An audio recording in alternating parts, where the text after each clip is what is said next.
Greetings, everyone.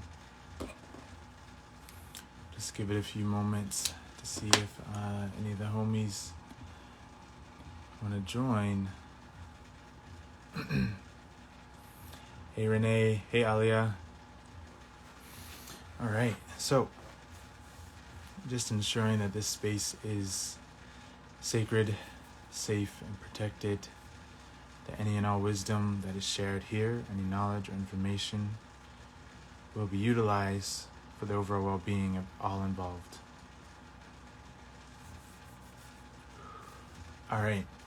So, where to begin? It's been a very interesting couple of days for me personally, or I guess I should say independently. I have a few things I want to dive into, and I'll do my best just to flow. There's a huge storm outside. Ironically enough, I'm not surprised because it seems as, my emotions, my inner feelings go, the weather kind of reflects that. So, it's snowing like crazy right now. I was just outside for a while. It was beautiful.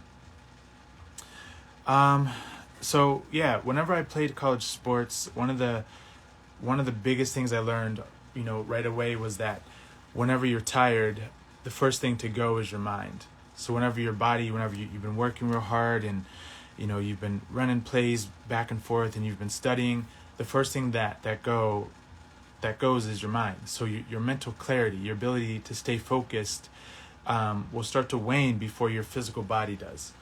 And I find that to be true, at least for me, especially this week with our mission. And I feel like I'm speaking for a lot of you, but it's been really tough this last couple of days. I feel like I have inadvertently, unintentionally, but also,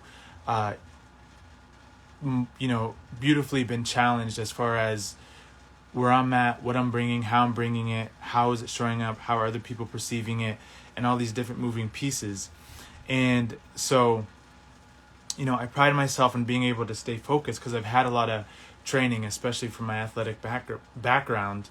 It's allowed me to understand that things get tough and things suck sometimes. Sometimes people don't agree with you, and sometimes the other team wins or the other team makes, a powerful play or whatever.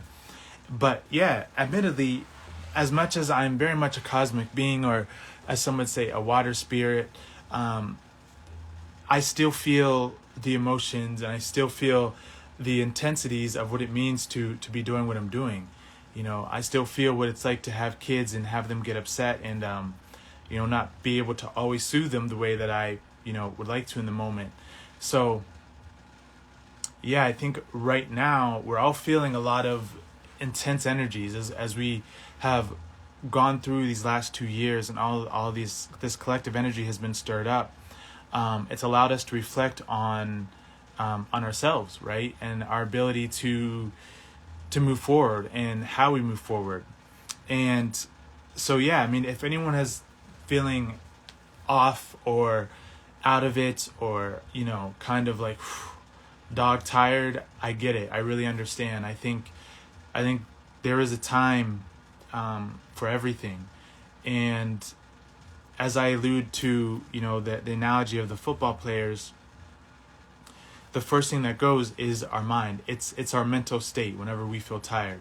So those of you who have been studying and seeing how we can move into different systems and, working on yourselves and, doing your best to build community, perhaps rest is important. Perhaps recalibration is important. Perhaps reflection is key. Because we're going to get tired and that's okay. I'm speaking, of course, this live is really a reflection of where I'm at, where I've been at the last couple of days, as much as it is, I feel like, where the collective is. So, take it easy on yourself. Understand that this journey, especially with what the majority of people that I know through Peaceful Human Advancement and, the sacred assemblies, especially with what we're doing, this stuff is not, there's no script for it. There's no one saying, hey, you got to do this and this and this. This reality hasn't seen an evolved race of beings in a long time who actually are on planet in physical form, doing things that are in alignment with spirit. Like, this hasn't happened for a long time. So, I put a lot of pressure on myself to be a leader, to show up for others, to be there, to hold space and create space. My whole Instagram page is, peaceful human advancement. And so it can be challenging at times to remember frequencies of purity, but yet, getting that down on paper is much different. And for me, it's been a lot of trial and error. I think I know I've worked really, really, really hard. And a lot of times I feel very misunderstood, because although a lot of you understand me, I still feel like my messages kind of go over people's heads sometimes, not all the time. And yeah, sometimes that's tough. And I think some of you can relate to that. If I didn't feel I had a spiritual duty to show up, I would be off grid, in my own space most of the time. But, some of us are here truly on mission, who are not from this space, who have come to this space to, in my opinion, be of service. And so it can feel a little daunting and unorthodox. And I hope so far I'm drawing a line creating a bridge of clarity, because spiritual stamina is a real thing. It's a real thing.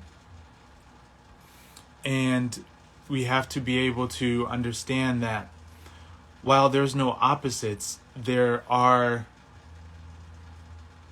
energies who are not intending the same thing as, some of you might be. Or someone like myself, meaning there's no villains. I heard a quote once, there's no good or there's no bad guys. There's just different people with different agendas, right? So really, when it comes down to it, that's all that's ever happening. There's just different people with everyone has some sort of agenda.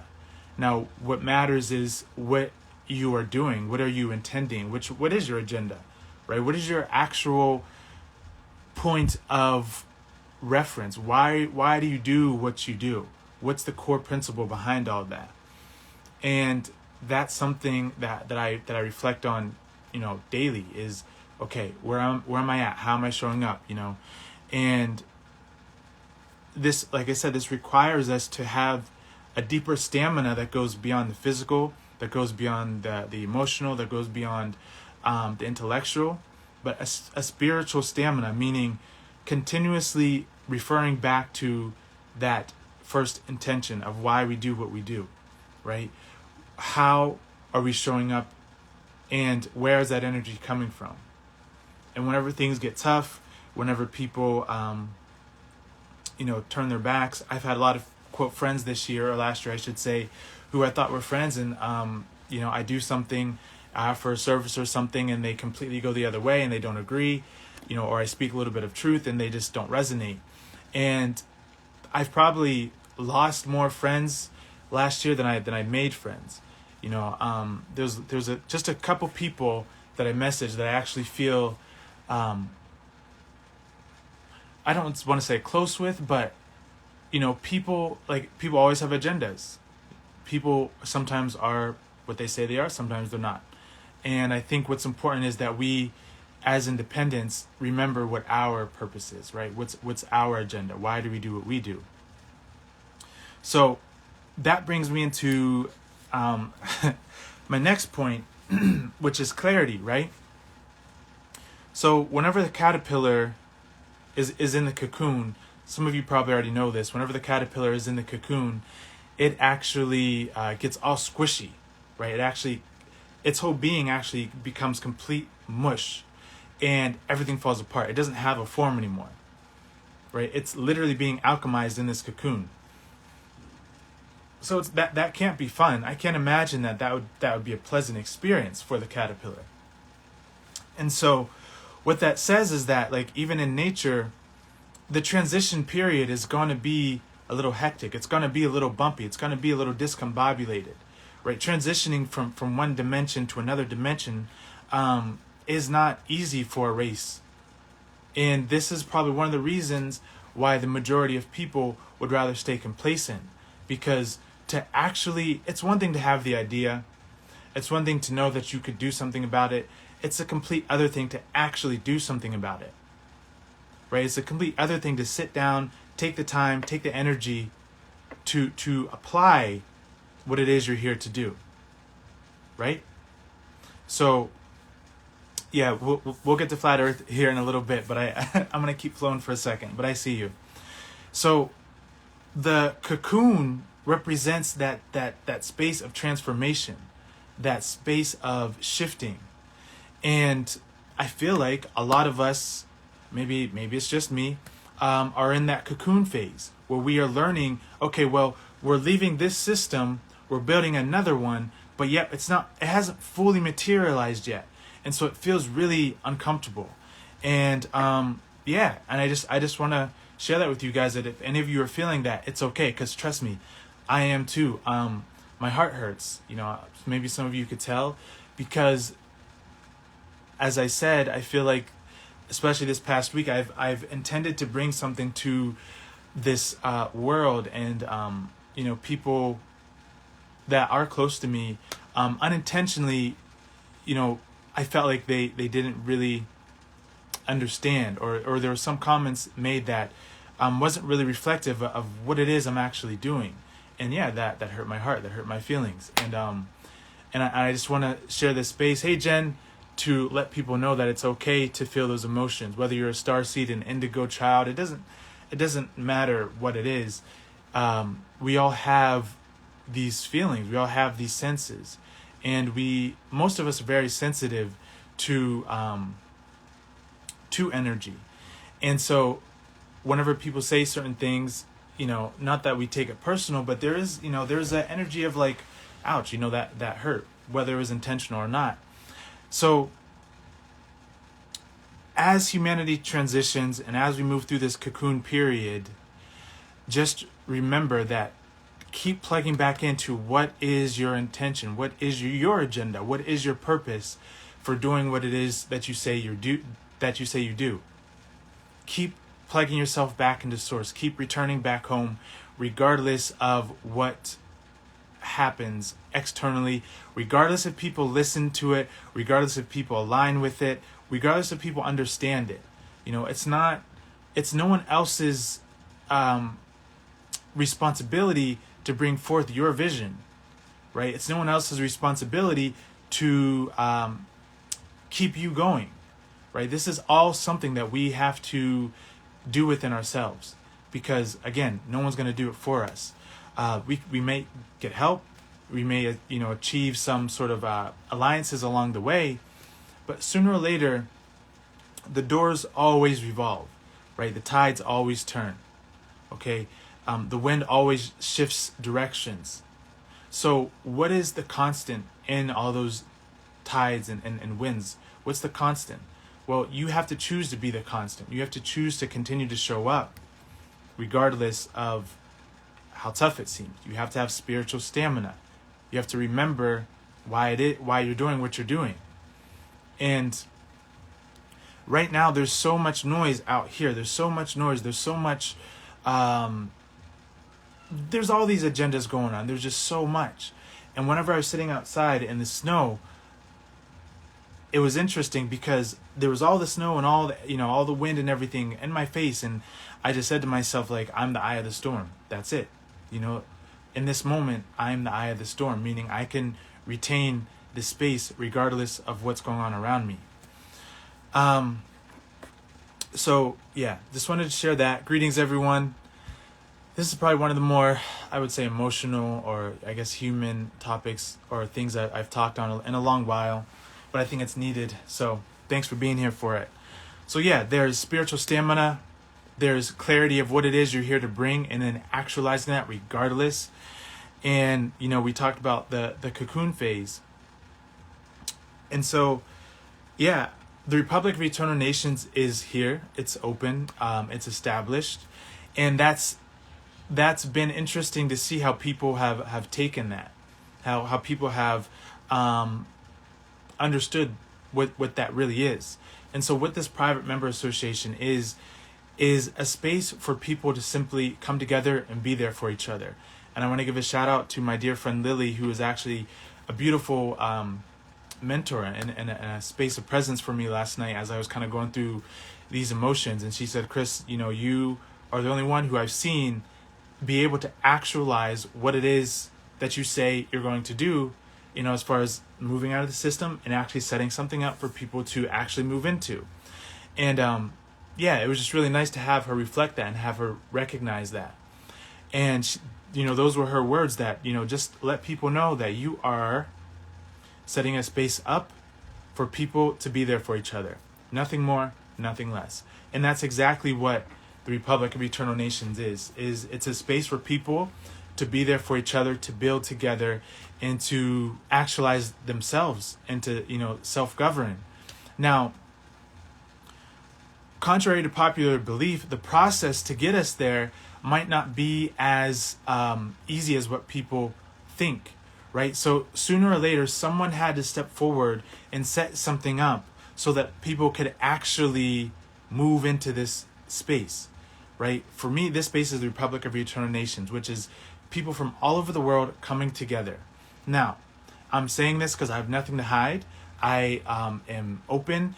I believe that transparency is important, especially with all of the things that I'm bringing forth. So, whenever you set up a PMA, or Private Members Association, you need to have a trustee and a co-trustee, right? So some people would believe that means that I'm the only one calling the shots in the Republic of Eternal Nations. Now, I can fully understand why that would trigger some people if it were fully true. But what I really want to make clear is that my role in this is simply to create the container for people who have chosen to move into true autonomy, true self-governance, and true alignment with spirit, so that they actually have a space to do that. Okay? That's why I had to set it up the way that I did, right? This doesn't mean that I am somehow overlooking every single person and I'm going behind the scenes and shifting all of the bylaws and everything. No. It means that, first off, any bylaws, it's open to the members. I'm open to sharing them with them because I have nothing to hide, right? And what this also means is that in order to protect this shift, that yes, someone had to step up and say, hey, here's our Constitution. Here's how we do things. You cannot trespass, right? Now, I haven't figured out a way, and maybe some of you on here know, because I haven't figured it out. I have not figured out a way to set something up that one or two people or three people are not responsible for it. Where legally speaking, one or two people are not responsible for it. Anything that I've noticed, that I've seen kind of out there, as far as change goes, there's going to be leaders. There's going to be people that step up, right? Now the difference is, because I've heard people say, well, your Republic of Eternal Nations is too reminiscent of the old structure. And I fully understand how people might feel like that. But here's the difference. Just like there is, we have this little block, right? You have this side and you have this side. They're not different. It's one block. Now what happens on this side of the block might be different than what happens on this side of the block. Okay? So most of the governing structures of the world are private members associations. They are PMAs. Now, what a PMA does, what one PMA does to what another PMA does, can be two totally different things. And I feel that the issue isn't one or two people or even three or four people being leaders within their PMA. I feel the issue is what those people are doing and what they are condoning and not condoning. For instance, most of the world's governing structures are a PMA. Now, look at the state of the world, right? Now, what if someone came along and figured out, oh, okay, this is how you guys have been doing it, well, I'm going to flip it, with all my homies. We're going to flip this around and make this into a more integritist, as some would say, a more Christic, a more aligned, more spiritual space. So what I'm looking to drive home is it's not so much that one or two people are, leading a thing. It's what those one or two or three or four people are doing. Because if this group of people, these two people are leading, a bunch of nonsense and mandates and things like that, but this group of people are saying, hey, we're just simply here to assure that you guys have this space to operate in your full capacity so that this group, these two people, don't interfere, right? Because I feel like that's all I'm doing. And I'm saying this because this is what I've heard this week, and it's hurt my heart. It's hurt my heart to think that I've somehow misinterpreted what I'm doing. And I'm looking to bring clarity because, again, I care about humanity. I care about my family. I care about this earth. I care about the animals here. And I do everything, like literally 90% of the things I do in my life, like on an everyday basis, is for the collective. Like literally, whether I'm making a video, a post, setting up a call, creating an office, within the Sacred Assembly, like 90% of what I do is for the collective. The other, the next 5% would be, the collective is my family, but, my physical family, my kids and my partner, it's for them. And then the other 5% of that is, for myself and as a being, right? Meditating, doing things that I personally love to do. But it should never be mistaken that I'm somehow looking to gain control over a body of people and somehow influence them in a negative way. Because every single fiber of my being understands that that is simply not it. And I would never, ever, ever do anything like that. I can't make people understand that. I can only be as I am. But I did feel a duty and a responsibility to bring spiritual clarity. That my mission here on this earth is peaceful human advancement, is to establish a space where people can exist in their full capacity. And then maybe somewhere down the line, of course, I might be out of the picture and it's completely, it's completely on the people now. But as we transition, as we're in this cocoon phase, I felt like I had a responsibility to set something up so that people could exist, in the way they want. Because again, a lot of people say that they want to see a shift. A lot of people say that they want to do something. A lot of people say that, new earth. A lot of people say, higher earth. A lot of people say that we're moving forward. But, speaking it is one thing. Doing it, learning how to do it is another thing. And I'm not saying I'm the only one, because I know there's been others. I'm speaking specifically about, my personal role in all of this. I like to actualize what I say. I like to bring things forward. Excuse me. And I'm not one to feel like I need to explain myself. And everything I'm sharing is just for clarity. So that you guys understand, again, what the heck is going on, what it is I'm doing. You will never see me take advantage of a group or an independent. You will never see that happen. Any of my codes or any of my bylaws and constitutions that I have written, it's literally solely for the benefit of the people in the Sacred Assembly or in the PMA. That's it. It's solely to protect the PMA. It doesn't talk about any kind of manipulations, I actually outlawed mandates. I've outlawed the V.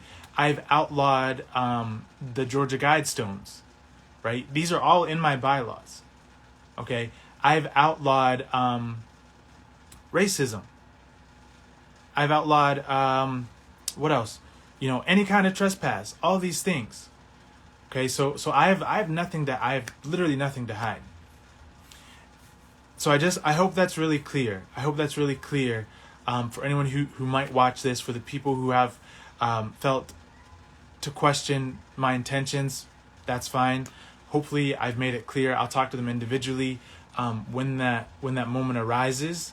But I really felt called because, yeah, my heart was hurting that I put so much into this, and people would still feel as though I would somehow be off, or looking to potentially bring harm. And yeah, it just hurt my heart, and I've been upset about it for a couple of days because I felt like my whole entire existence on this planet was kind of like thrown out the window. I know it's not, but yeah, it's hard sometimes. And the shit is not easy. It's not easy getting downloads and drawing things like this, and figuring out how to bring something like this into being so that people could understand what the heck it is that you're actually picking up on and perceiving. And so I know there's other people who might feel the same. So yeah, I just wanted to share that with you guys. And so as I was going through this morning, actually, I woke up a little bit earlier than I normally do, and I was standing downstairs looking at the snow, and every morning I go out and I feed the birds. We have this huge bag of bird seed, and we place it along the railing on our deck, and the birds will come and they will eat the bird food. And I have this little song that I do, and my goal is to be there and have them actually be flying into me, which they're doing slowly but slowly. So it's a really beautiful experience to see this relationship growing between me and the birds. As I go out, I do the same tune every morning.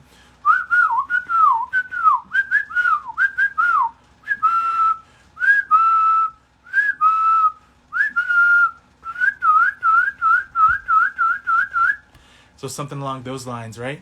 And the birds hear that, and they all start to fly over, and they know that it's time to get their little morning with their breakfast. So 2 feet of snow on the ground. I go out doing the bird song, and I come back in, and I'm just thinking about Ren and the Republic of Eternal Nations, and really just feeling like I really hope that people understand what it is that I'm doing. And in moments of doubt come into your mind, and again, that's that spiritual stamina. My dog is coming over.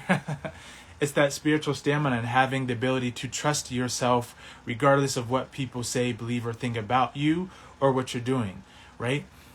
So I'm going through this, and wouldn't you know, a bird comes and leaves the bird food, flies over to the window, and is now hanging on the screen 2 inches above me. I'm inside, the bird's right there, and I'm looking at it. And I'm like, now what in the world would prompt that bird to do that? And I look to see what kind of bird it is, and I look, and I'm like, oh my God, it's a wren.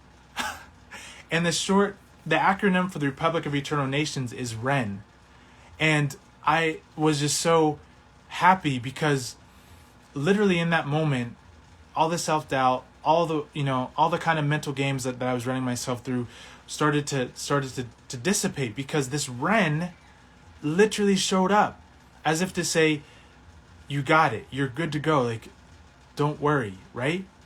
And so, and I double checked, I looked up to see what a wren looked like, and this was a wren. So the wren literally flew 12 feet away from where it was eating over to the window 2 inches above me as I was contemplating the Republic of Eternal Nations, which acronym is wren.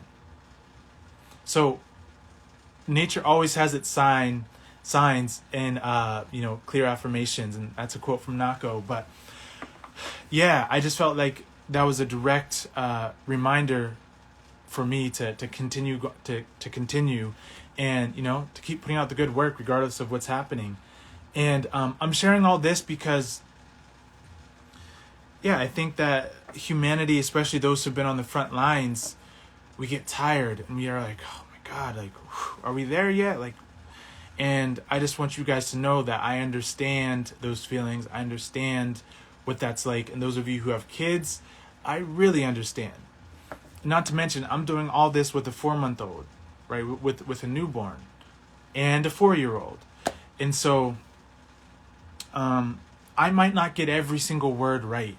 I might not get every single paragraph right, and I was telling one of my friends, like, I'm the last one to ever do paperwork. I would never want to do paperwork. I've had to do, all of this stuff literally just to get here, to be able to set something up. This is not my first thing. My first thing I'd rather be doing is things like this, right? Do you guys know what this is? This is Talamu, right? This is a place, it's a frequency.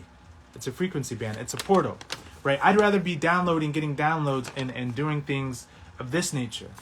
And to be sitting here and having to study law and having to study IRS stuff and having to do all this stuff has been exhausting, but it's been needed, because in this realm you have to operate in a way that you're respected without being infringed upon. So we're getting there, and we have made great shifts. We've made great strides. And if you're feeling tired, if you're feeling worn out, well, you've been doing this for 20, 30 years, and I get it. Well, maybe not 20, 30 years, maybe 5 or 6 or 2 or 3, but regardless, time doesn't matter. Excuse me. So, give yourself a hug, right? Just give yourself a hug. And just remind yourself that it's all good. That you are here for a specific purpose. And that the right people, the right places, and the right things will show up to reflect that to you. And that you'll receive the proper guidance to bring forth what it is that you would like to bring forth. And remember to be gentle with yourself. To be kind and compassionate. To remember spiritual stamina. Bring yourself back to that center point. And regardless of what the external world may say, whether it is a family, a friend, an Instagram post, a stranger, a higher dimensional experience being, it doesn't matter what form the external world shows up. Just remember that you have what it takes. That the vision you carry and that you hold is for you to actualize. It doesn't mean that your friends are going to understand it fully. It doesn't mean that your mom or your brother or your sister or your aunt or uncle or cousin are going to understand it or support it. The sun doesn't shine because people understand exactly the physics of what makes it shine. It shines because that's what suns do. And the flower, the lotus, doesn't, continue to push through the mud because, people or other flowers understand what the heck it's doing. According to a rose, the lotus pushing itself through the mud is crazy. It doesn't make sense. Why would a lotus, what are you doing? Why are you pushing through the mud? You can't make it. You're never going to make it. Stop. There's too much mud. There's too much density. You're wasting your time. What are you trying to do? Be like everyone, are you trying to show off? I've heard it all. We've heard it all. You think you're better than us because you're pushing yourself through the mud? You got something to prove? No. I'm just doing this because this is what lotuses do.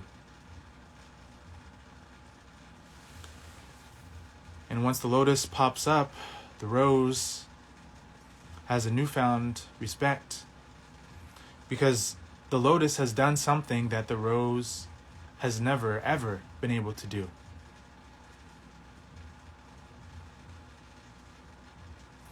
And in this newfound respect and humility, the rose can look at the lotus and actually see it for its true value. And in this space, there's equanimity and equality. So those of you who may feel anything that I've just shared, because I've been feeling all those things all week, I hope that resonated, and I hope that, that made sense, that the world, this world, especially this world, and those of us in this world have all been tainted and tarnished in some way. And a lot of people, friends and family, are looking through our old wounds at what it is you're doing. And so they're trying to understand what you're doing through their wounded perspective. And it doesn't mean that they're bad. It doesn't mean that they're awful. It just means that their viewpoint is skewed, and they're not going to understand it because it's not theirs to understand.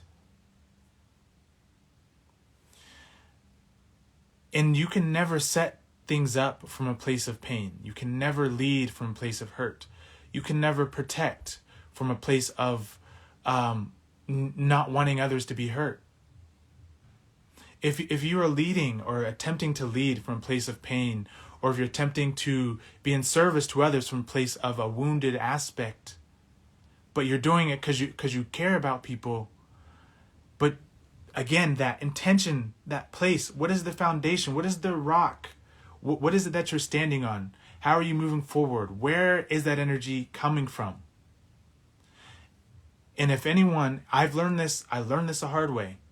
Whenever you lead from a place of pain, you only create more pain.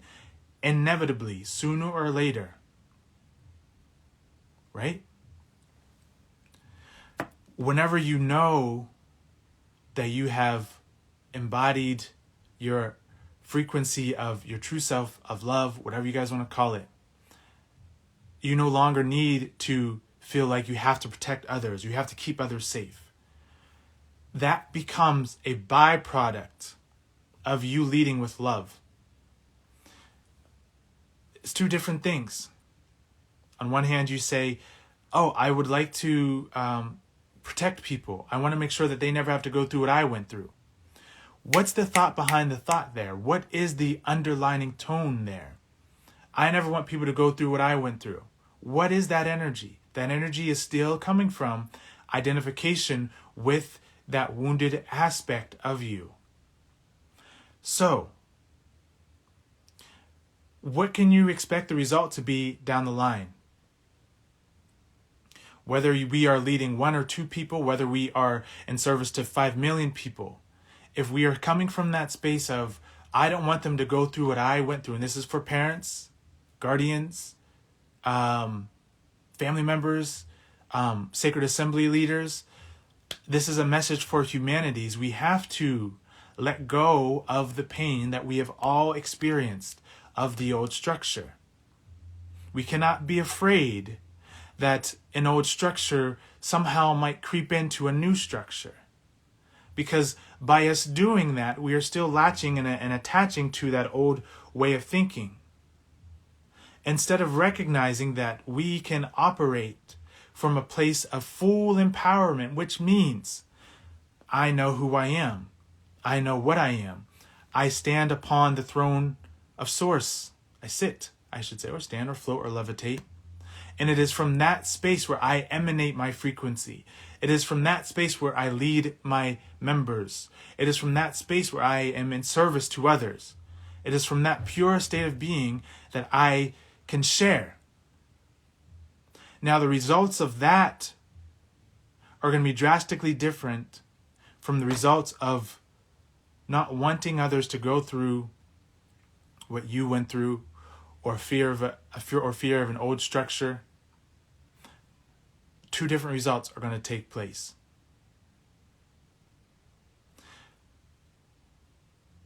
And it's like this. You can never, just like the old system can never create a jurisdiction that itself isn't a part of. Well, the new system cannot embody a structure that it isn't embodying. Right? Does that make sense? So I speak to myself. I speak to all members of, Source Fountain Ministries, to the Republic of Eternal Nations. I speak to all of humanity. Like this shift has been intense. Some might call it a shit show, but we're doing it. We will continue to do it.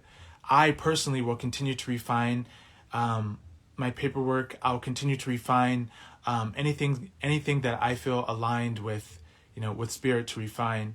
And I will continue to show up at my best and highest capacity for the population, because what else can we really do? So, all right. I'm just looking at my notes here. Yeah, I hope that all made sense. So yeah, I was intending to do the opening of the Republic of Eternal Nations for February 11th. We could still do it then. Those dates might change, but you guys can check out the website and everything. And if anyone has any questions ever about the work that I'm doing or constitution or bylaws, just ask me. Just ask me. Please don't make assumptions. Please do not assume that me and my partner or whoever else or somehow we're gonna do something crazy. Just ask questions. Say, hey, how do you feel about this? Is this in your bylaws? Is this in your constitution? Yes or no. Simple. If you don't like it, this is a space where we can communicate with each other and we can talk about it. Right? We can be open and honest and clear. All right. On that note, I'm still doing one-on-one services. There's a discount. I think the discount's still up. I'm still doing all that fun stuff. And then let's see. So on a kind of other direction here, I thought I'd talk a little bit about the mechanics of sound and how powerful we are in this way. So I've been studying during different studies, and a lot of times, we're taught that whenever we make a sound, we emit a frequency. We somehow like you can hear me because my sound is somehow leaving and going to you. And that actually isn't totally true. It's actually not true at all. What happens with sound and light actually is that whenever I start to speak, whenever my vocal cords start to vibrate, it creates literal ripples in the air or the ether. And in that air, what happens is the way it's called it's called a disturbance in the air, right? So the way that the molecules are vibrating and shaking in the air based off of the or just the speaking, the vibrations of the vocal cords determines the sound, right? So what you're hearing is actually the different oscillations and vibrations and ratios that are happening within the air. You're not actually getting energy from a vocal cord. And I think this is why, and if you think about it, like if I had water in this cup and I were to drop this crystal in it, right? It would create a ripple, right? Now that ripple is the reverberation of the effect of this, but you're not getting this, right? You're not actually being impacted by this per se. What you're being impacted by is the air around you shifting and changing based on the vocal cords, which represent the rock, shaking or dropping into the air, right? Does that make sense? And so why is this important? It's important for a few reasons. One, echoes. So whenever you're in a valley, you hear an echo. Well, if sound were projecting, you wouldn't get anything back. It would just keep traveling. But when you understand the analogy of the crystal being dropped into a glass and the ripples are actually the sound waves, right? Well, those sound waves travel, and eventually they'll, again, the ripple in the water. What happens with the ripples that are out here? You can't really see them, right? They disappear. So that's why you can't hear yourself echo unless there is walls or something where those ripples are going to bounce back and then bounce back to you, right? So this is important because this gives us a deeper look into, the physics of what it is our reality really is. So whenever you tone, whenever you make a you're actually ionizing and changing the molecular structure of the air around you. It actually creates these little tiny like bursts of energy, and these bursts of energy start to become conscious, and they start to link up together and giving you your holographic experience. So you can actually change your reality by your voice, and this is why sound is so powerful. And this is what I did before I jumped on the call with you guys, because again, taking my own advice, you can never lead from a place of pain. You can never speak from a place of pain. So I made sure that I handled my own field before I jumped on here with you guys. And then I shared the wisdom that I received from my saddened emotions and my experiences, right? But I took myself through this process. You actually change the air around you. Air is not really air. Air is the ether. It's the field, if you will. And this is exactly why this is how echoes work. Like I said, this is how you actually start to shift your reality. I wrote here, sound waves ionizing the ether at will creates tiny bursts of energy around you that accumulate over time. The air is the medium. It's the ether. A disturbance in air is why we hear sound. Right? A disturbance in the air is why we hear sound. I also think this is why is there a sound in a vacuum? I don't think there is a sound in a vacuum. Someone correct me if I'm wrong. I don't think you hear things in a vacuum because there's no medium, there's no air, right? So if our voices have the ability to at will, even in this real-time experience, shift and ionize a field, think about that. Think about whenever you're having a conversation. Think about what you guys felt whenever I did that meditation with you. How and why did you feel that? Because the air around you, the energy coming out of the phone is now shifting the air around you, right? It's not my vocal cords. It's the air around you now taking on a different frequency and shape to give a certain result. I mean, this stuff is powerful. And you guys can take this analogy as far as you want, really. What else is there? Yeah, so Tesla said, that light is a sound wave in the ether, meaning, so one evening I was sleeping and I actually heard a really loud noise, and then I saw this flash of light in my mind, and I was like, how's that possible? How does sound make light? Well, that's exactly true. Sound makes light. So as we discussed, sound isn't being projected. It's more of a disturbance in the field, right? Now, light is the same thing. Okay. Whenever there's this thing called sonoluminescence, and if you look up the mantis shrimp, it makes this really loud noise with its claws, and from there, it actually makes this flash of light. Okay, so I'm getting into kind of some more advanced physics that I feel is going to be really, really helpful for us as we move forward, understanding things and how they actually work. I don't think reality is actually as complex as we've been led to believe. We just have to understand the simpleness of it, right? That we have a voice box, we emanate frequency. Well, what is that? Well, that's a disturbance in the field. Well, how do you know that? Well, sit down with me and let's tone for a few minutes and see what happens to the field around us, right? So that's how we need to start thinking. We need to start thinking in terms of organic technology with our vocal cords.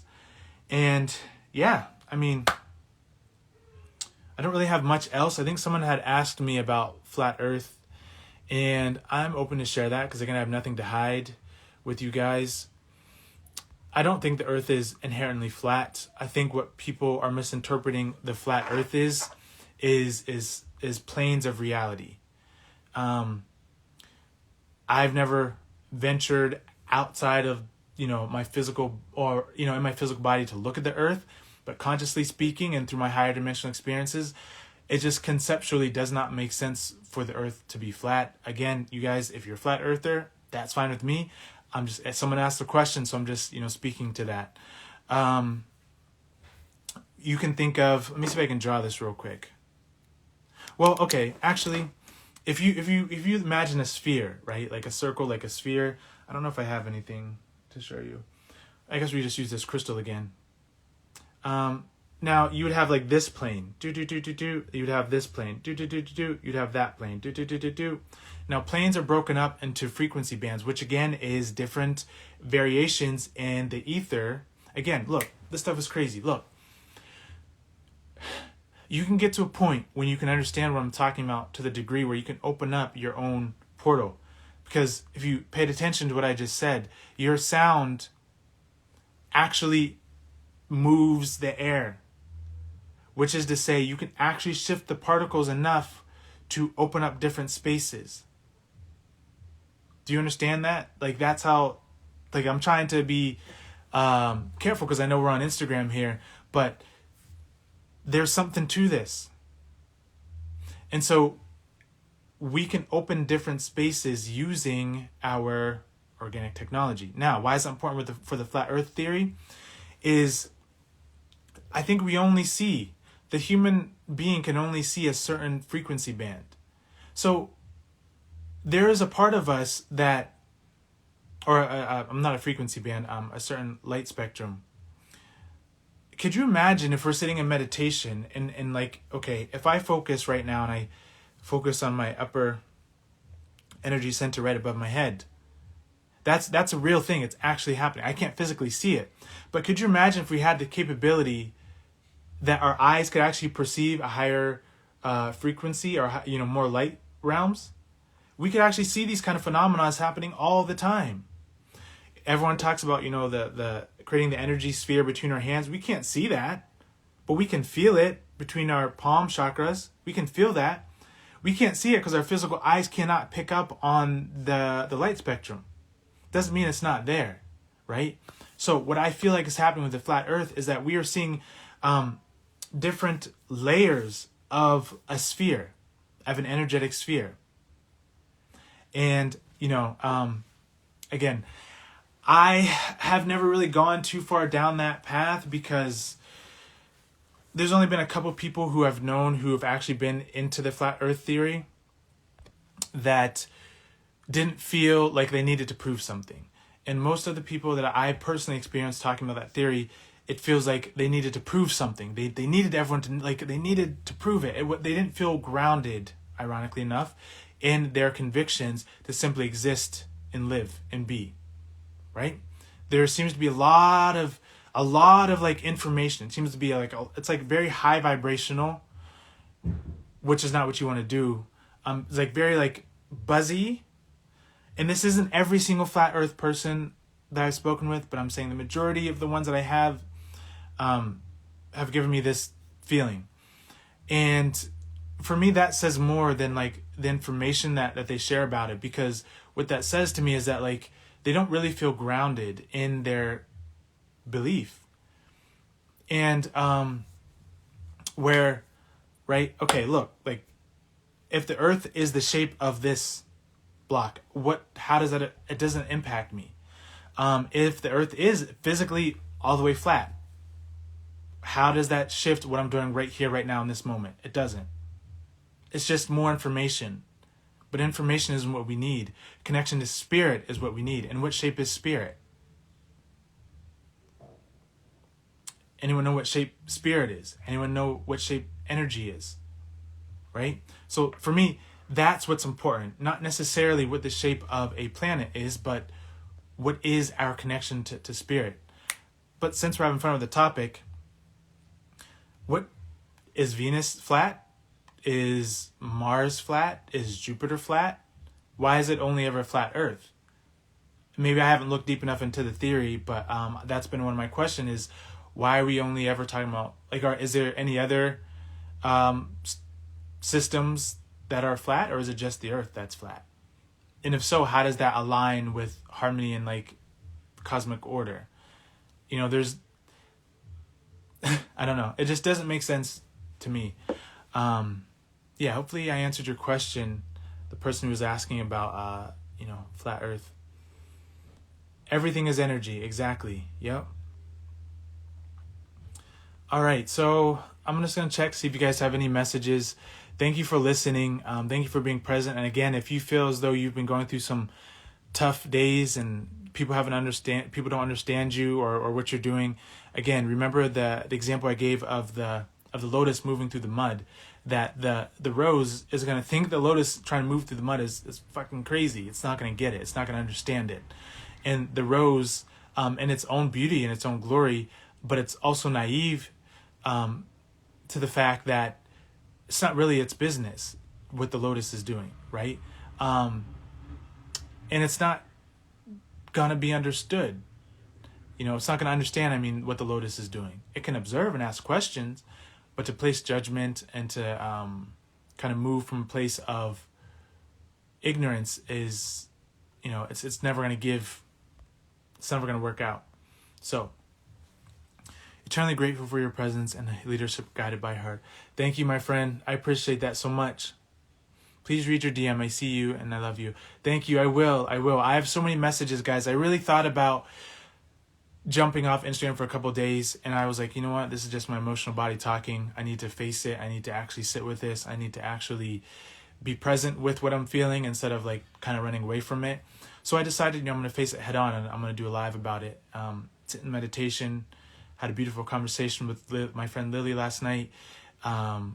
So yeah, I'm not going to jump off Instagram. I'm going to continue doing the work I do because, again, it's not up for anyone else to understand what it is. And if they are curious, they just need to ask questions. So, all right, let's see. If you guys have any other questions before I jump off, feel free. I think something is going on with my Instagram already. I think I don't know if people are like 12, 20 people are unfollowing daily, but it seems like that. If so, that's fine. I just want you guys to know that I think this account is being kind of watched. So, all right, let's see. Wonderful tones. There you are. Yeah. I'm going to scroll back up to the top, see if there's any. That's funny, you guys' puppy started to react to that whenever I started to whistle.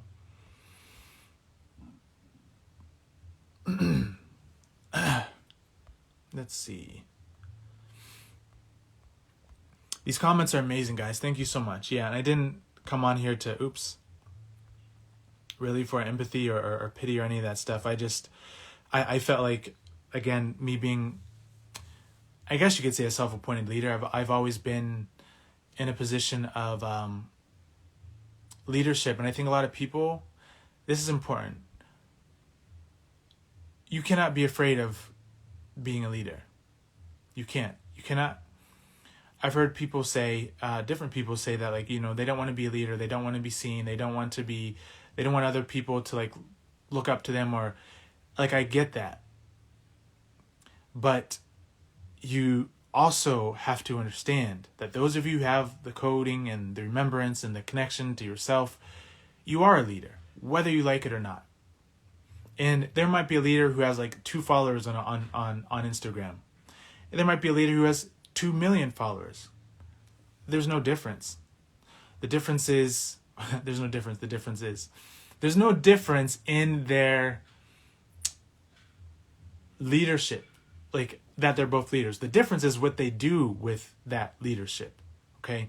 So those of you who are in positions of leadership, if you have groups of people that you are leading or speaking to or guiding or sharing information with, own that role.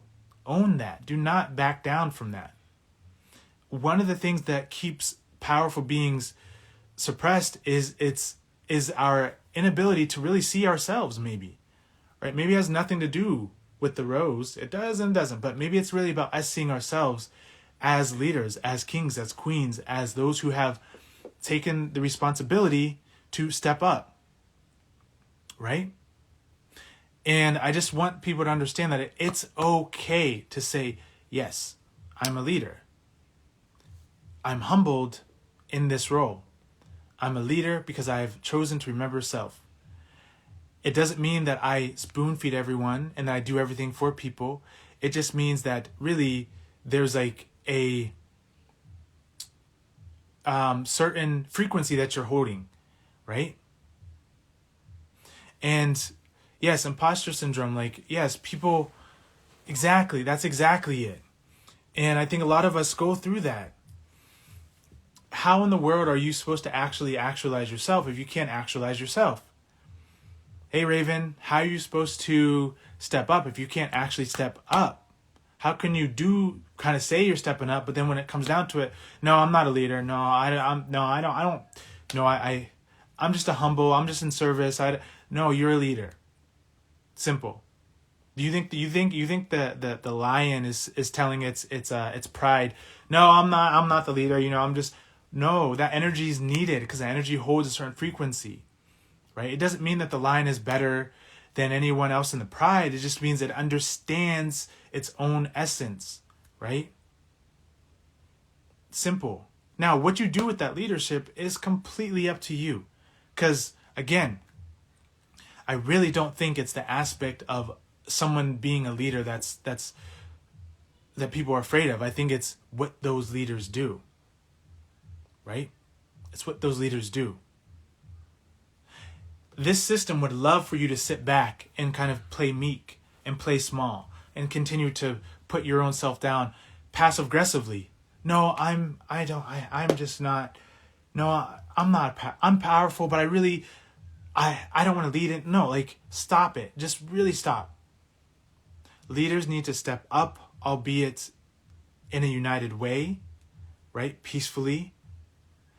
And quickly, very quickly, we will see who actually holds the coding to build structure and assist, right? You can have 15 leaders.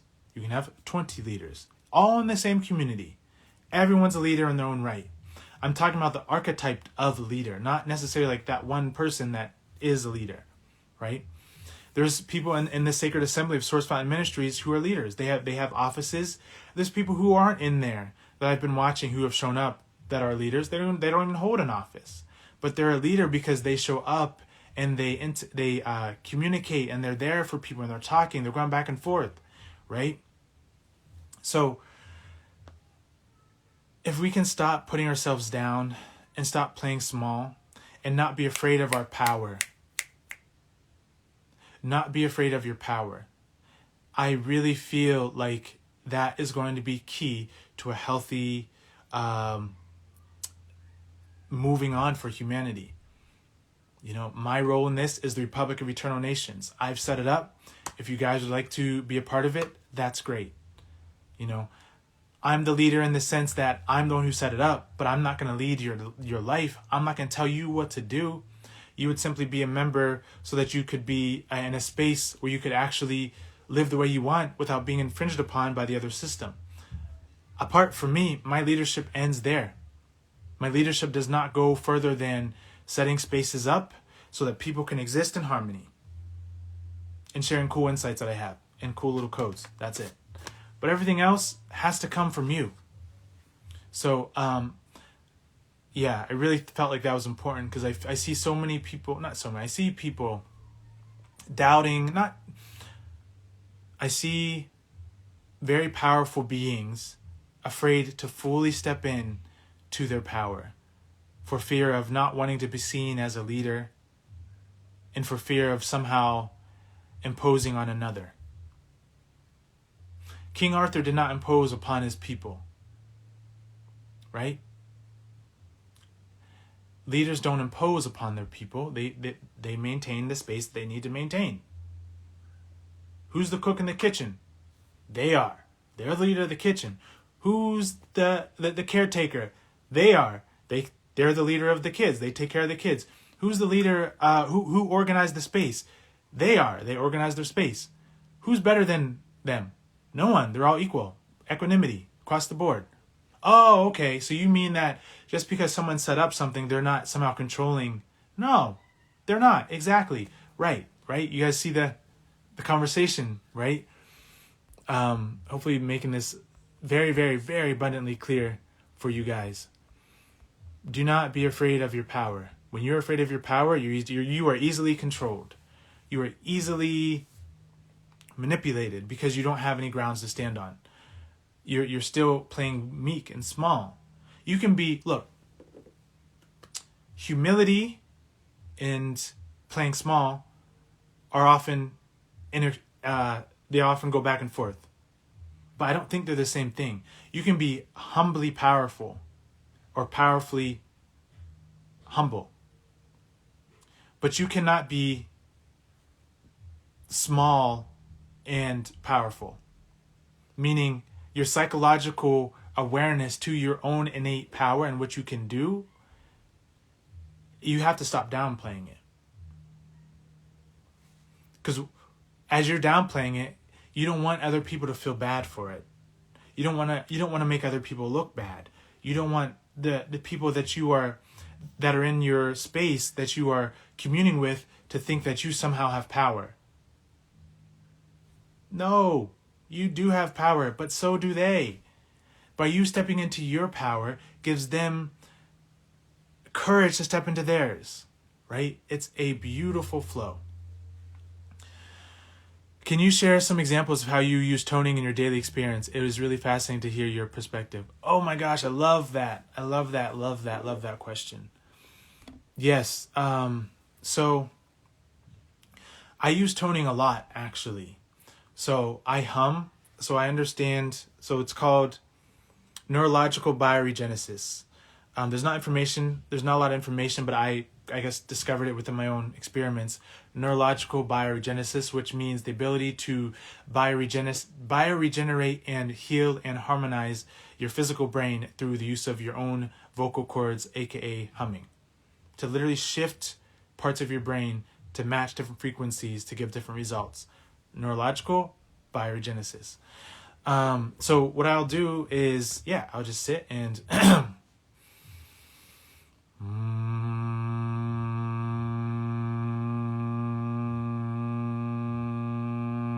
and you want to direct the energy. You want to use your thoughts. So you want to direct your energy directly to the center of your brain, right? So this deep hum that I just did goes to the center of my brain. And I can imagine those little crystals in my pineal start to vibrate, and they actually release light. They actually release energy, which is cosmic energy or consciousness. They actually release frequencies in my head, which is probably where I get all those downloads. Makes sense. Anyways, point being, you can hum like that, intention at the center of your, not your head, the center of your brain, right? And then I like to then direct the frequency to my frontal lobe, where that's what our emotions and senses are, right? So up here, so our empathy, things like that. So it's a higher pitch. So it's something like, and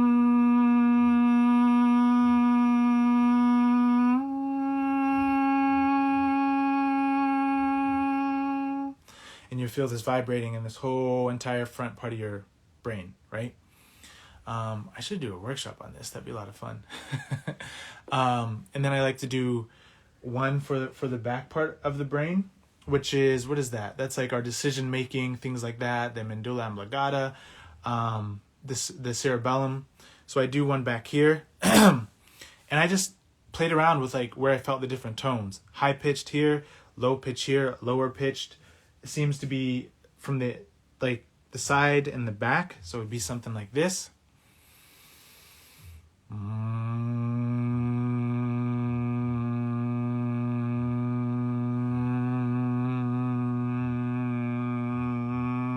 feel it all in here, right? And then you can also go lower if you can, and you can affect other parts of your body.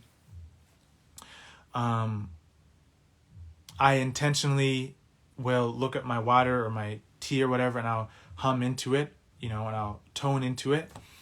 As I described, sitting outside in meditation, and you can just set an intention, like today. See if my voice can do it. I was doing something like this.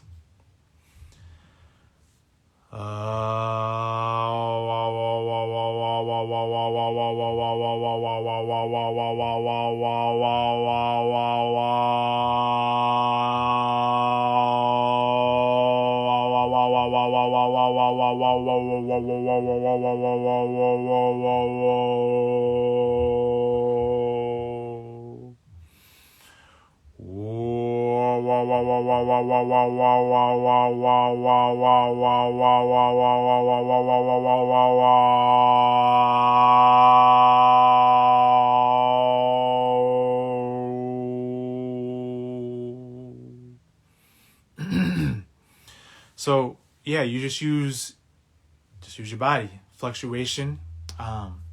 Literally, you can feel the ionizing, and the vision becomes more clear because the air starts to shift and starts to do different things. So affecting your field that way using sound, using toning. What else? Really, there's no limit. Those are just a few examples. So hopefully, yeah, that made sense. You can also do like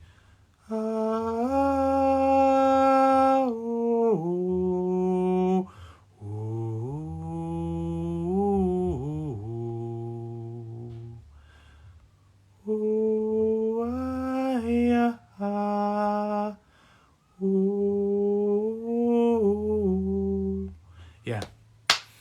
All right. I believe that got the point across. Master Tahuti. All right, let's see. Energy is everything. It certainly is. How long have you been on for? They all travel in waves. You already know. That was so beautiful. Thank you for sharing. Yeah, you're welcome. Feel free to create your own. And you don't have to be a singer. You just have to know how to make a sound.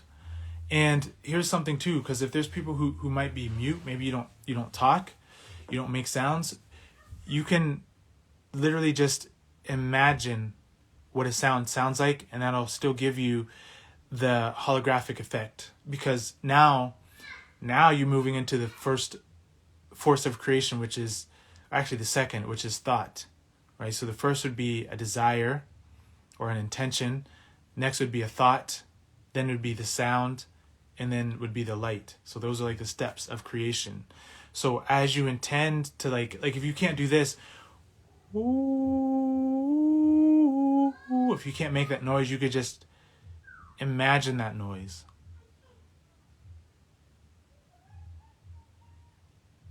And then you're still going to give yourself that beautiful effect. All right, star friends, I'll give you guys another minute to ask any last questions. If not, I'm going to wrap it up. And I trust that this was helpful. If you guys want to see what I'm up to as far as services and work and everything and what I'm offering, www.republicofeternalnations.org or peacefulhumanadvancement.com. Yeah, you guys can see all the things there.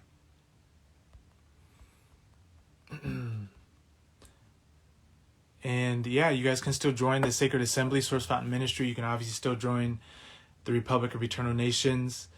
And again, I only set this up to create a space for people to be a part of, so that they didn't have to be bothered by the other world, by the system and the mandates and all that stuff. So that's all I've set it up for. I haven't set it up for anything other than that. So yeah, just wanted to share that one last time.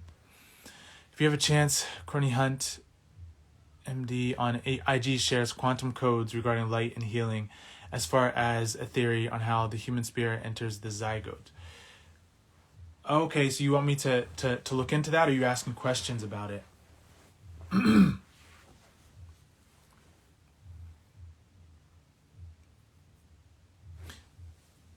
Sarah San, I think you changed your